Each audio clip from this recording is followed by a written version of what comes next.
Where's Jared for playing? Is session starting? Okay. He's gone. He's gone.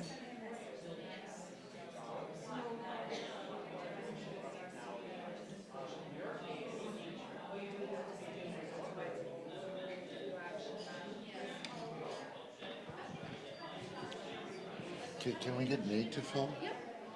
So I need somebody to film when starting.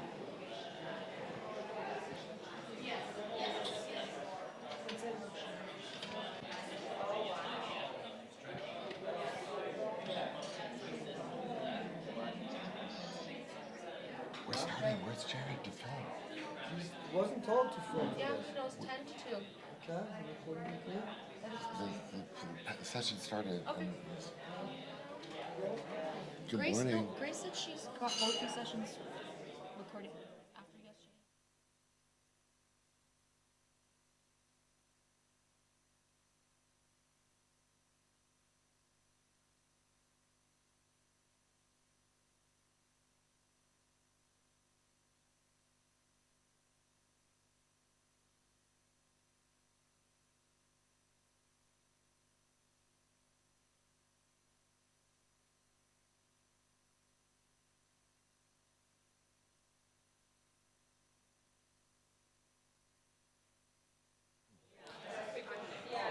Okay, everyone, we're going to ask you to pull your attention to the center of the room. If I could just get your attention. Come and join me, Deborah. Alrighty. Here you go. Thank you. Okay, everyone, thank you. Thank you for pulling your attention this way. We're going to start a conversation now with our Hub Culture Chronicles podcast. We're very pleased to be here in Davos at the Hub Culture Icon. Joining me now for a talk on the latest overviews and trends on the science and data around oceans is Dr. Deborah Brosnan. She's one of our scientific advisors to the Ocean Climate Fund and has been helping me think about the priorities and initiatives that we need to be focusing on. So we're going to have a little seaside turtle chat. Perfect. Perfect. About the ocean. So for those of you who don't know, there are a lot of very, very important changes happening in the ocean globally right now. And we're only just beginning to see the consequences of those changes, the impacts of those changes. And the impacts are actually accelerating at a faster rate than anybody expected, even as recently as 10 years ago. So I'd love to start this conversation by asking you, what are the most important changes happening in the ocean right now? Great, really good question. I'd like to start by sharing a story with you. This is an impromptu discussion that Stan and I are having, and I'd like to share Stan's story. The last time I met Stan, we were in an elevator in New York during Climate Week, and there was about 12 people in the elevator, and Stan pressed the button to go down, and it went dunk. And we were stuck in the elevator, and Stan looked at me and said, "I'm going to do a quick meditation, and then I want you to do a talk on the ocean." So that was it. And we had the State Department in that elevator. Yeah, we did. And we had like the people who run Web Summit. And we were in that elevator for an hour. We were there for an hour, yeah. So we all did breathing, and then I talked about the ocean. Yeah, it was like, yeah. I'm glad we're in slightly more enjoyable environs for this one. Yeah, so we're moving up, Stan. This is good. This is a step up, yeah. Anyway, so the oceans. I think all of us here are really involved with the ocean in one form or another, and I think we all love the ocean. I think that's fair to say. I don't know about you, but for me, when life gets tough and things happen, I go to the ocean. And to me, that is the place of home. And to answer Stan's question, it's home to me personally, but it's also home to me as a scientist. It's where I got my curiosity, it's where I go to explore, and it's where I go to study. And I've been in the ocean for a very long time, one way or another. And I come back to your question. The rate of change that we're seeing in the ocean now is unprecedented. And as a scientist, I've been studying it, and we would talk about, as scientists, the ocean is changing. things are happening, water temperatures are increasing, ecosystems are changing. What has shocked me is the rate of change. And it takes a lot to shock me. And so several of the trends we're seeing are, sorry, so I'm going to give the bad news and then the good news, because there is a lot of hope. Some of the biggest changes we're seeing is this combination of ocean temperatures. So ocean temperatures are rising. As a result, sea level rise is increasing. And the impact on coral reefs has been enormous. I don't know if you looked at CNN yesterday, but there was a big article in CNN that described what's happening in the Great Barrier Reef as the most catastrophic bleaching and coral loss in areas where there's no development, where they expected things to be pristine. So we're seeing ecosystems degrade, and we're seeing the consequences of that, which is coastal communities being inundated with storm surge, but more importantly, losing the habitat and the biodiversity that I think is key. So I think ecosystem change, ecosystem loss. The other thing that's hard is a lot of people don't go in the ocean. So when we talk about the importance of the sea, what they see is the surface. And being able to show people what's happening underwater, creating experiences for people underwater is really key. So I'll stop there and then we can do the next question. I'm Irish, I'm a former academic. I can talk for an hour. Well, let's hear, stop. because you are an ocean scientist, and tell us a little bit about your background as a scientist and the work you've done particularly on oceans. So I grew up in the west of Ireland, and I do credit the ocean with stopping me from being a delinquent, because I learned so much from the sea and it engaged me. So I did my undergraduate in Ireland, and then I moved to the west coast of America to do a PhD. And I was working on rocky intertidal shores when we had this incredible freeze. And what happened was all these mussels, marine mussels that are essential to that rocky shore, died, except for the ones that had seaweed on them. So these seaweed-covered mussels survived. And that really got me into looking at how do these extreme events affect biodiversity. And then that led to how do we, through our experience with nature, go through extreme events. And the connection between natural disasters, natural hazards, and humans is so tight. So I ended up working on a volcanic eruption. I ended up working in Southeast Asia after the tsunami. And I can tell you that time and again, what we saw was that communities that had protected their natural resources suffered less damage and were able to rebound faster. And that was both from mangrove ecosystems through to coral reefs. Now, I want to preface it by saying if you have an 80-foot tsunami coming at you, there is nothing. There's no ecosystem or anything that will protect you. But in areas where those waves were lower, then the presence of coral reefs and mangroves made the difference. And that really, that has gotten me into looking at nature as a source of resilience, and nature's ability to be resilient and what we can learn from that, and putting those two together. So you've been doing work recently in CARICOM in the Caribbean. You're building a new oceanographic project, an institute of sorts. Can you tell us about your work there and how you're working with governments to fund ocean protection? Yeah, so the work that Stan's referring to, so I've been working in the Caribbean for over 25 years. That's scary, maybe more. And I started first in working in Montserrat. We were going to do a marine reserve, and then the volcano blew up on us. And that led us again to look at what's the impact of these huge disasters. We had not planned for a volcano, and our marine reserve design would have been brilliant, except for the fact the volcano blew up. And it blew up on the areas we thought would be the ones that were protected. So that really was a very humbling experience, and I thought, we need to think about what we don't know.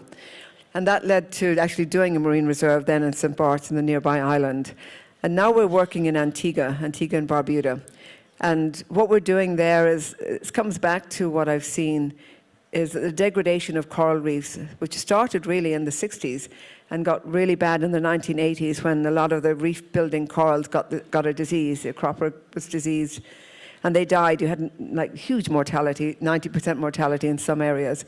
So when a reef dies, it loses its integrity and it collapses.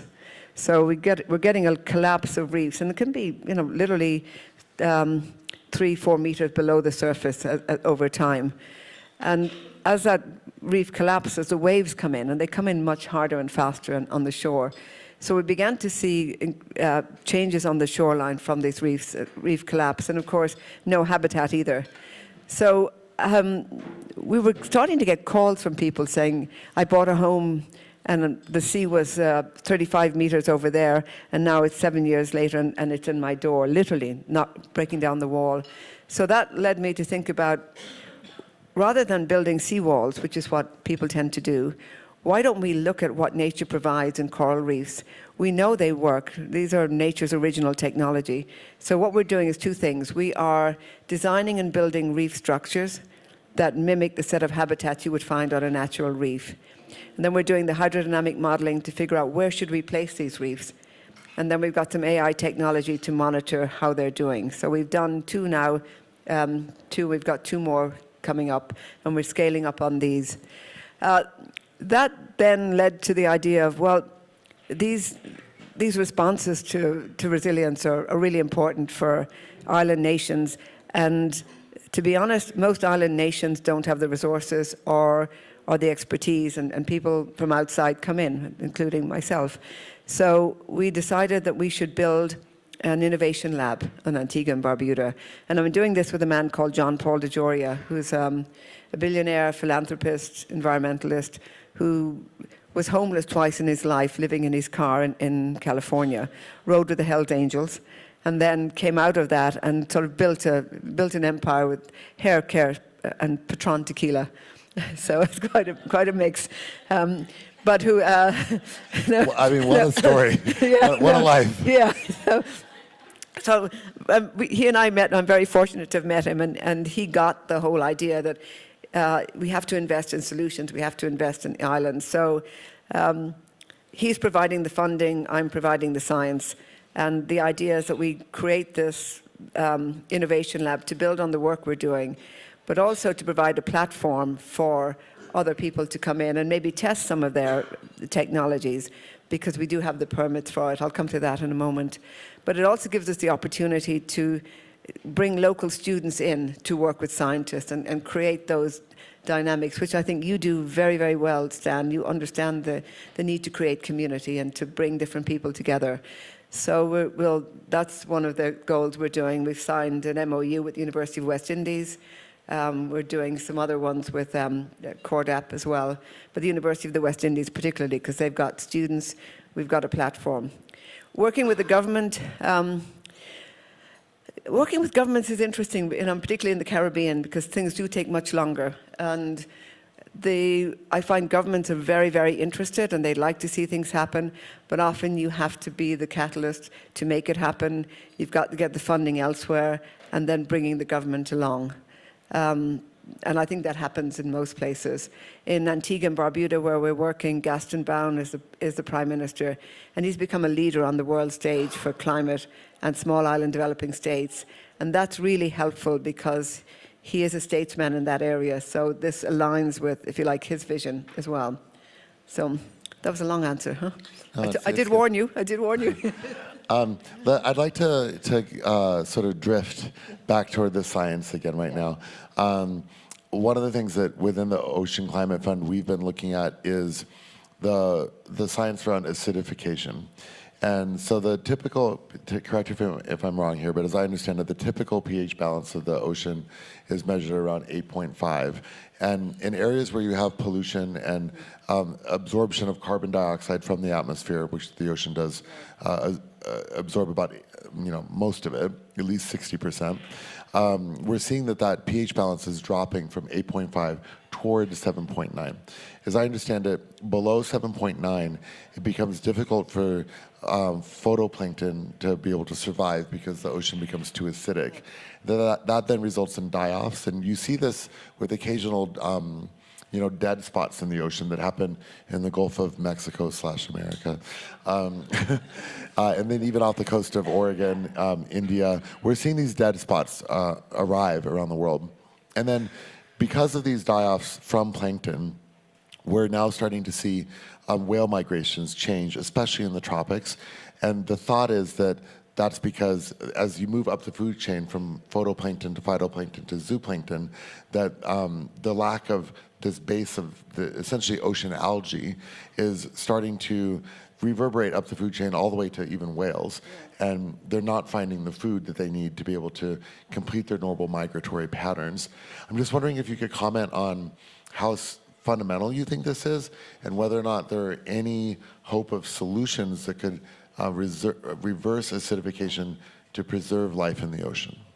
Yeah, I think that what the point you made is really important, and this idea of changing migration patterns, it's not just happening with whales. For at least the last 10 or 15 years, we're seeing changes in migratory patterns, but we're also seeing changes in species distributions. So, for instance, you talked about Oregon and the Pacific Northwest coast. Species that used to be common in California, including anchovies, are now moving north. And so we're seeing a huge change in how ecosystems and species are distributing. But they're not moving at the same rate. So the temperature can drive some of the predators up, or some of the prey up, and the predators then have to follow. Or sometimes there's literally, it leaves the prey move and there's less food for the predators. And we're seeing that off California. And your comment about the changes in algal abundance and the type of algae you're seeing, we're seeing that in lots of places in the world. It comes back to this: at the end of the day, we've got to protect our oceans. We've got to be careful about what we're putting in the oceans, because a lot of the dead zones are being created by runoff from, basic runoff from rivers that are providing nutrients into the ocean that then create these dead zones in Gulf of, fill in the appropriate word, yes, the Gulf of Mexico, the Gulf of America, and we're seeing that. And it sounds trite to say it in a way, because once we start to reverse what we put in the ocean will heal itself very quickly. Ocean acidification is a much larger problem, and it's a kind of a creeping problem, because the animals and organisms that are getting affected first are the tiny plankton, that the microscopic bivalves that would normally create these shells around themselves, and those shells are not forming properly or they're dissolving. And I don't think we have a solution to that other than really take care of our oceans and stop putting so much pollution into it.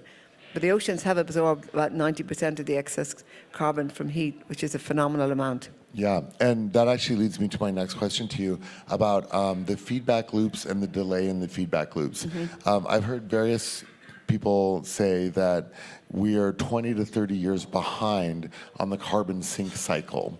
So the results that we're seeing within the ocean today are the results of carbon that was put into the atmosphere in the 1980s and 1990s. And of course, that's only increased in the 20 to 30 years since. Could you give us some maybe scientific background on how long is the feedback delay, and what do you think is going to be the result of the cycle going forward based on where we're at now? So I think it varies. I mean, what you're saying, the impacts we're seeing now didn't start 5 years ago or 10 years ago. They started, even when we were talking about with corals, they started really the 60s, 70s was when we began to make changes to our systems that affected the oceans. Then the 80s, particularly with increase in carbon. So we've been doing this for, nearly 170 years. We are beginning to see the feedback loops, but the feedback loops that we're seeing are changing, because we're not in the same kind of an ecosystem. The ecosystems themselves are changing. So the feedback loops that are coming back and further changing that system.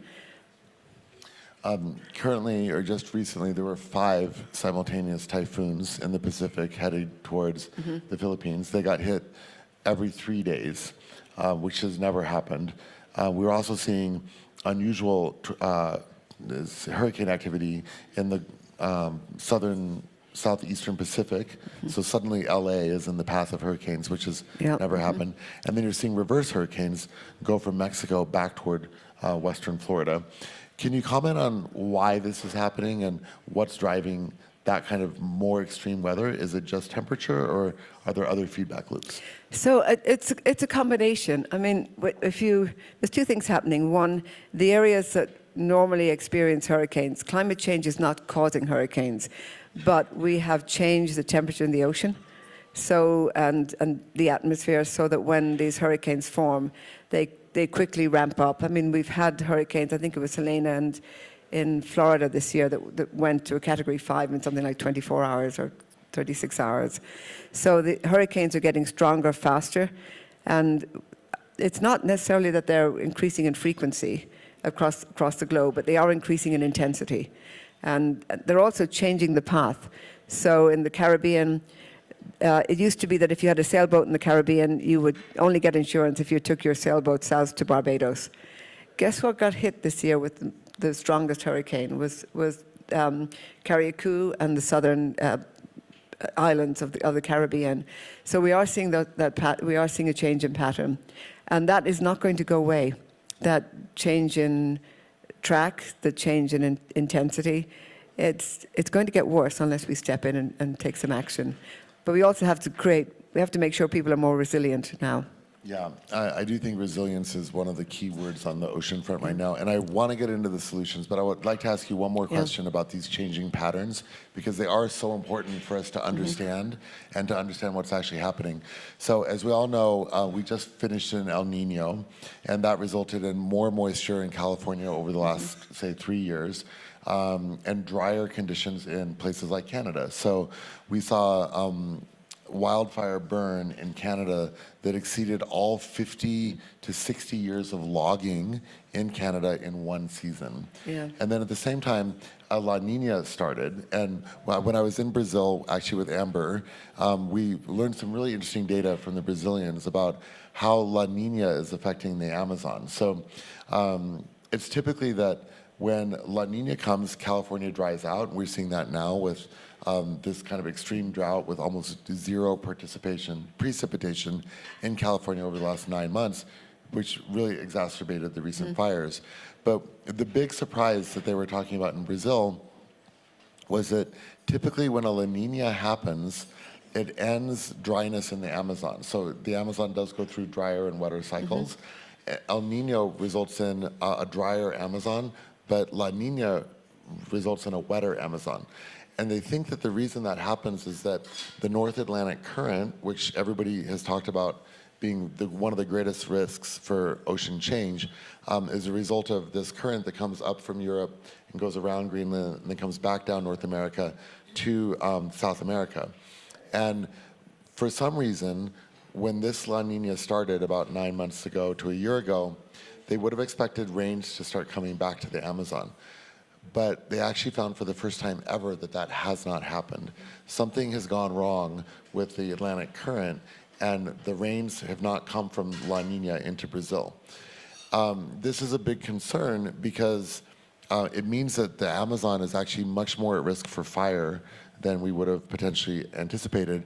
And we didn't know we thought about the current going up being this risk factor for if the current shuts down, that would become a risk factor. And the latest research shows that we expect that current to slow down enough to have consequential impacts for Europe by 2037. But what we didn't expect is that the current slowing down on the other side would have these effects. And the reason is that Greenland is melting so fast that it's put a cold water spot right in the middle of the current. And that cold water spot is essentially halting or slowing the current. Just wondering if you have any thoughts on this. What do we do, Dr. Brosnan? I'll get right on it. Can you please go fix that? Hold my phone. I'll be right back. I love the description you gave because I think you described it so well. And so I'm going to say two things. First, what I'm seeing again and again is this accelerating rate of change. And when I look at what we as scientists study and our predictions, we're rarely wrong these days, but we are very wrong on the rate of change. And we're often wrong on the knock-on, the cascading effects, because we often don't look at the suite of impacts. So if you're looking at the North Atlantic drift, that current, which, by the way, has already been linked, the changing in that current has already been linked to some of the flooding that happened in Europe last year. So Switzerland, yeah, here. yeah, which was major. So I can't fix it, sorry, but I do think that what the rate of change that we're seeing, the scale of the impacts, is making people take notice. But we are further along in the changes to the Gulf Stream or North Atlantic Drift and the impact of that. You talked about California and La Nina. I mean, La Nina exacerbated the drought, but Southern California and California in general has been seeing changes in, I mean, the average rainfall might be the same in different years, but the patterns of rainfall are different. So we're getting more extreme droughts, and then the rainfall comes in much shorter bursts. Now, Southern California has had effectively been a drought for quite a few years. And so when this fire hit, it was just the perfect storm. And I think what we're creating is a series of perfect storm events that nature will recover from, but us not so sure. And ultimately, at the end of the day, when we think about climate change and we think about our oceans, the effect we're having on the oceans is going to be, we are the ones that are going to be the most affected by it. And that's the number one message we have to be able to explain to people, because it is about us. At the end of the day, protecting our oceans is protecting ourselves. The good news is that humans are remarkably good at inventing things. And so I'm curious what solutions you're seeing in the ocean space that could help to solve some of these problems. Yeah, what's exciting in the ocean space, and particularly for someone like me who tends to be raised as a field biologist and going in the ocean and studying in fairly traditional ways, you know, transects, collecting data analysis, and continually being in the field. I think we have to be in the field, but what I'm seeing emerging, and it's already there really, is AI technology coming to work with scientists in effect. And that's doing two things. It is allowing us to do things that we would normally do faster. And it's allowing us to monitor our oceans. It's allowing us to analyze data. It's allowing us to be able to do it in parts of the world that we don't study normally. And the fact that we don't study them leads to exactly the description you said about what's happening down in Brazil, because no one's been studying it. So AI technology is allowing us, and remote sensing are allowing us to study more of the ocean. But what I see coming online that's the most exciting is that it's allowing us to ask better questions. It's allowing us to take on the kinds of questions you were asking me, where I said, we don't know the answer yet. Because AI can handle massive amounts of complex data and start to make sense of them and provide us with new questions, which are important questions, and ways to answer those questions. So I'm tremendously hopeful, because I think we're now able to tackle these issues at the scale of which they're happening, and before we couldn't. And that, I think we're going to see in the next few years an extraordinary transformation in our understanding of the oceans and our ability to communicate about the oceans. And that in turn leads to more and more people getting engaged. If you can explain to an investor what is happening with the oceans, why this needs to be corrected, and where's the business model, as we've seen here, you will get the investment, you will get the funding, and things will happen. And I'm super excited, because I think that's where we're going. And we had four great examples today of that already in play, and I'm sure there's many more. So I think I'm really hopeful. Okay, beautiful. Does anybody in the audience have a question that you'd like to ask? Okay. Say your name and what rainforest you're from. Hello, thank you very much for the conversation. I'm Barnaby. I manage an off-grid research lab between the Great Barrier Reef and the world's oldest rainforest, Daintree. And it sometimes is frustrating with ocean management. Like last year or the year before, they got $1 billion nationally to put into the Great Barrier Reef Marine Park Authority. And it's not often clear where that money goes, because reef restoration is great, but it takes a long time without genetic modification. It takes time. And seagrass, it's dynamic, amazing, somewhat hard to track. Barnacle, oysters, clams, they're amazing, but seem to be underfunded somewhat. Better surveying, better zoning, really critical part. Great Barrier Reef has done well for that, but we're managing agriculture. We're working with cane farmers, cattle people, and how do we transition, to translate some of the risk that you're talking about to shifting more incentives to be less yield related from an agricultural perspective to more provision related. So reducing runoff, reducing nitrogen, making those mangrove buffers, blue carbon, all of those things. It's so often incentives are yield related, not provision related. And that carbon market has done a good job with the yield related stuff, but hopefully nature positive, biodiversity can unlock trillions globally toward provisions. But specifically, any commentary on how to, show agribusiness and investors and government, if we don't do this and we don't support those provisions now, that long-term ripple is going to be far greater. It's just sometimes that land and sea connection is really hard, especially in the Great Barrier Reef, because it is that runoff from ag that really is hurting it far more than some of those MBS blue carbon solutions that are getting billions of dollars, and the farmers aren't getting the money. Yeah. No, it's a tricky. You hit the nail on the head about the land-sea connection. And there's a really big divide between here's where the land ends, here's where the sea ends, and that the runoff is huge. What I found tends to work is examples, and examples for what happens if you don't do these things, and use those as a way of then, here's what happens if you don't, and we can show you, but here's what happens if you do take particular actions, and being very specific in the actions. To be honest, we've been talking about climate change in the oceans. We've been talking about reef degradation in the oceans for years. The thing that has made the difference and really transformed it is that people's homes are getting affected. I was in a small community in Virginia, and they're very, people who don't believe in climate change, put it that way, but they were coming up to me saying, look, I think something's really happening here. We're losing our barrier islands and our offshore islands. And it is that tangible impact that relates directly to people that they see. And I think for farmers, the runoff is, farmers are creating runoff, we see it everywhere. But we have not yet been able to explain to them, I think, adequately. Now, I'm not a land-based person. This is just me, almost secondary, saying this.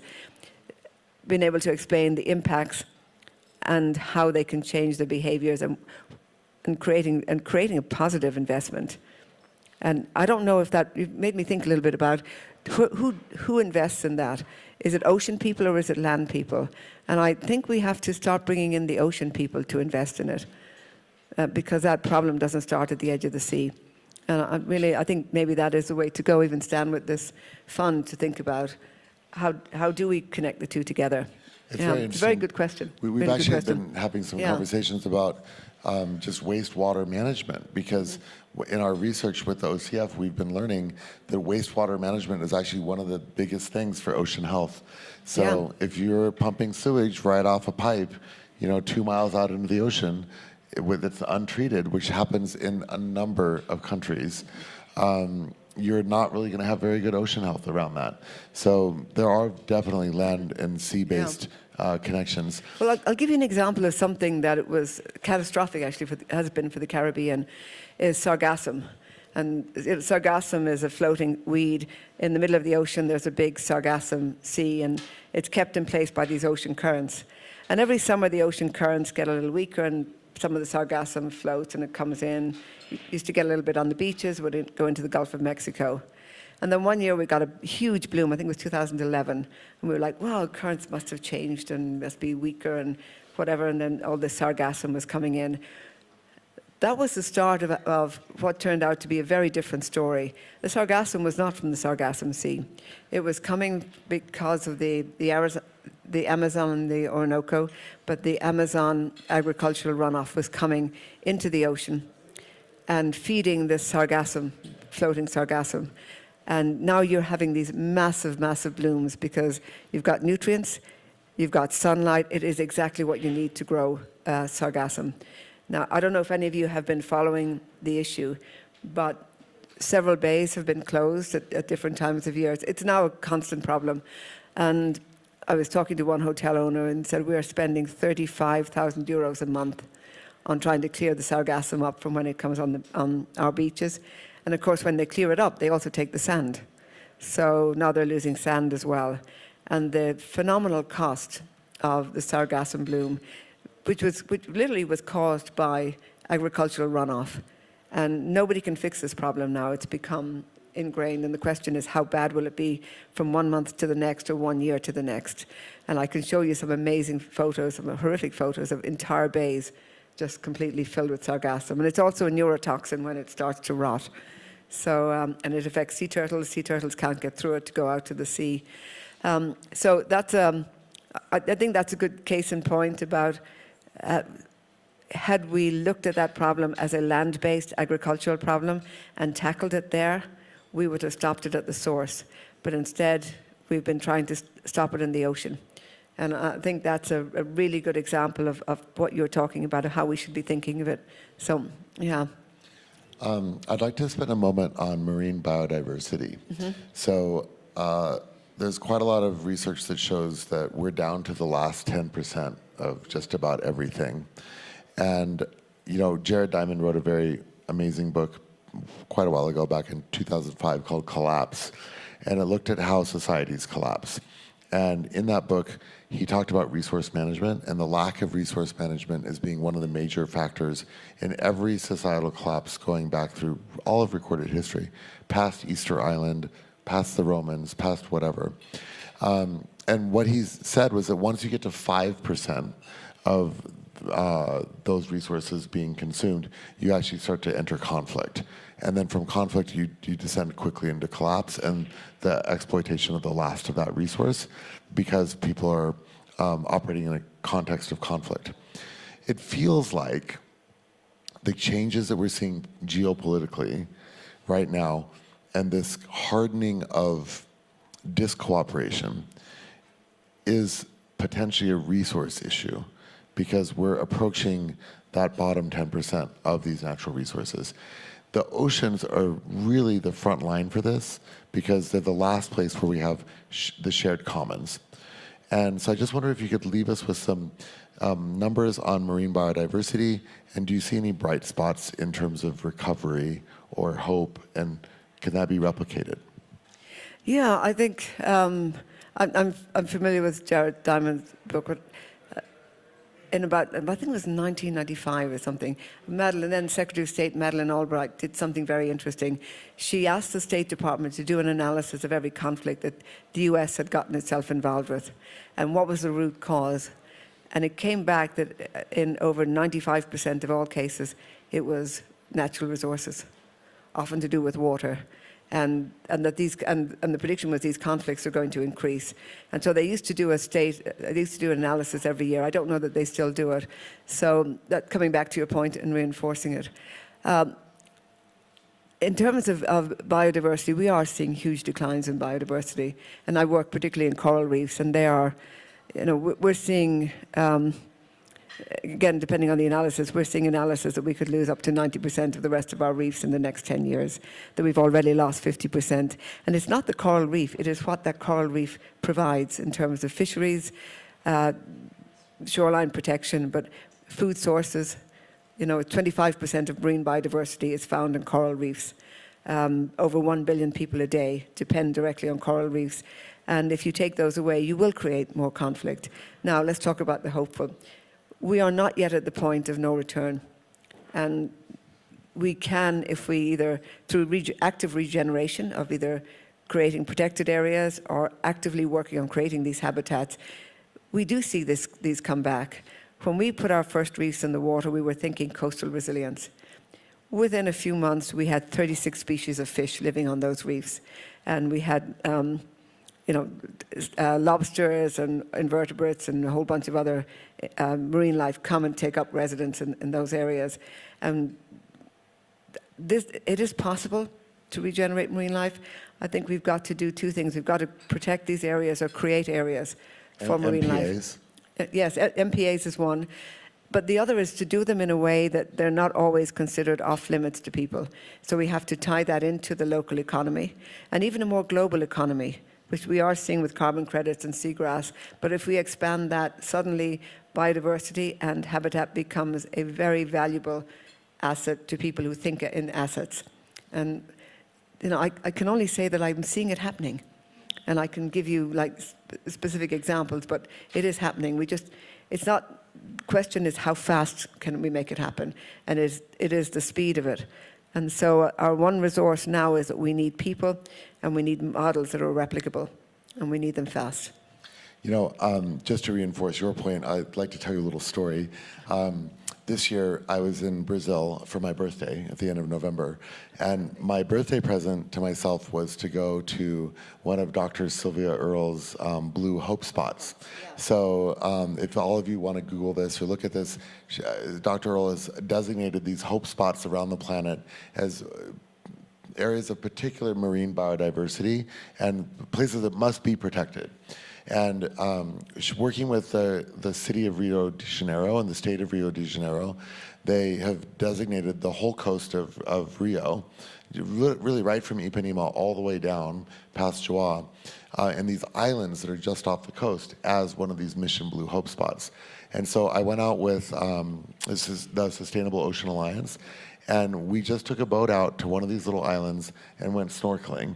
And this sea turtle is not the sea turtle that I saw, but you know, we saw some sea turtles, and we saw some rocks, and we saw some things, and it was just really beautiful to be able to go to one of these hope spots. And I was really surprised because I thought that her hope spots were in areas that would be, you know, very inaccessible. And I think that her choosing Rio, which is a city that is literally, when you drive into Rio from the airport, you gag from the smell of sewage being pumped in from the city into the bay, right? And then you just go another 5 miles and you have this pristine hope spot that is relatively cleaner, but a biodiversity hotspot, and something that is really putting the agenda for protection right into a city of millions of people. So I would say that that is a hope spot, because when you can go to the hope spot and see it, it does change your perspective. Yeah, it does. I was actually in San Francisco with Liz, Sylvia's daughter, and Todd Tepperis, talking about some of these hope spots, but also thinking about how do you then tie some of these approaches into the local economy, and again, like what kind of, not just the natural resources, but what kind of resources can you bring, and again, you know, AI technology, different kinds of jobs, and I think that's something we have to think about, because I see often with marine areas that we think about the same kind of jobs, and island nations in particular think about hospitality jobs, but high-tech jobs, stewardship jobs, they're now jobs that we can create, ones that didn't exist before, and we've got to start bringing those into the hope spots too. Very But that's beautiful that you went down there. That's so fantastic. Yeah, it was the best birthday present. Yeah, that's great. Yeah. Okay, Cool. thank you so much. Oh, thank you. Dr. Thanks, Deborah Dan. Brosnan, our Yeah. ocean And advisor. thank you for staying and listening. A scientific advisor for the Ocean Climate Fund. For this episode of the Hub Culture Chronicles, thanks for joining us for this talk on the latest views in ocean science. Another episode. Our next talk has to be under the water. I hope so. We Let's can do make that happen. We did the first one ever last year off Russell Kaimus, so let's do the next one. Okay. Be very cool. That'll be the first underwater podcast episode. From Yes, the yeah. Hub Culture Icon live in Davos. Catch more episodes of the Chronicles wherever you get your podcast. Thank you. Thank you, everybody. We're going to now let you guys grab some food and have some lunch, and then we'll be back in just a few minutes with actually Daniela and the Sustainable Ocean Alliance to hear more about their work. So grab your food quick, and then we'll start that panel in a few minutes.